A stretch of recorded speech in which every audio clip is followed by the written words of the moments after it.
Hey watchers, how's it going? Will here with another Avengers Infinity War video for you, and today we're kind of continuing the path of discussion about Avengers 3, and of course we're going into spoilers, so if you haven't seen the movie, then you may want to put this video on pause, because we are going deep into it.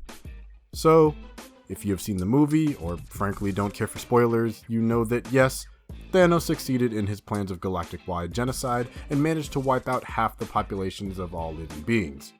Still, after the film, it did leave us questioning the fates of various characters like Shuri, Howard the Duck, Sif.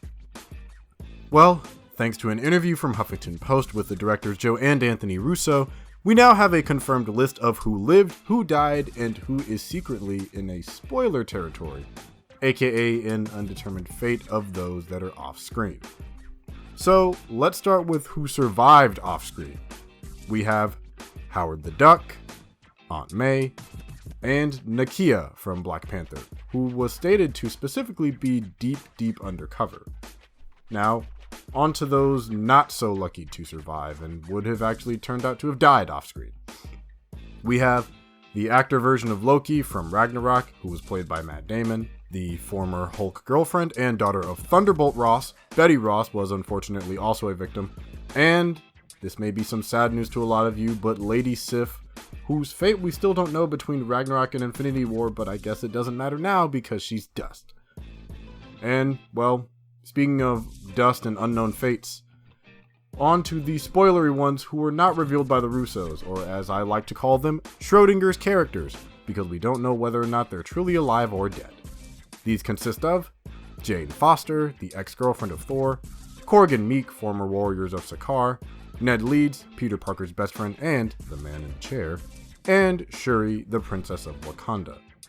Now, if I were to place bets on who of these characters survived the snap felt around the universe, I would wager that Shuri and Ned survived, Korg and Meek probably escaped with Valkyrie, meaning they survived too, and Jane Foster probably got dusted in the end. I say Shuri, really because she seems like she would have a lot to contribute to the team, since to their benefit, Tony and Bruce did survive. Hopefully Hank Pym did too, and maybe he can send them an email or something.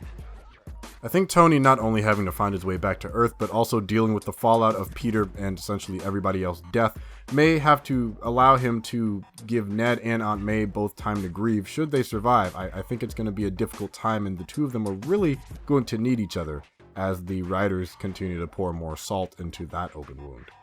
Korg and Meek seemed popular enough that killing them off screen to bring them back would feel a little random, especially in comparison to how many people died, but really, who knows?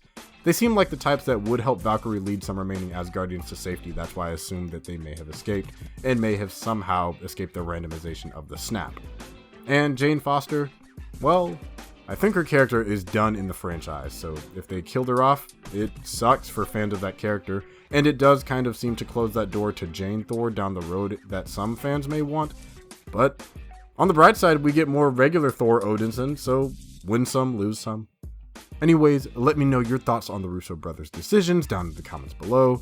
Who else's fates do you wonder about after the end of Infinity War? While you're there, make sure to like this video and subscribe to our channel. Hit that bell and check out our website to be updated on more new and exclusive content. I'm Will, and I'll see you next time.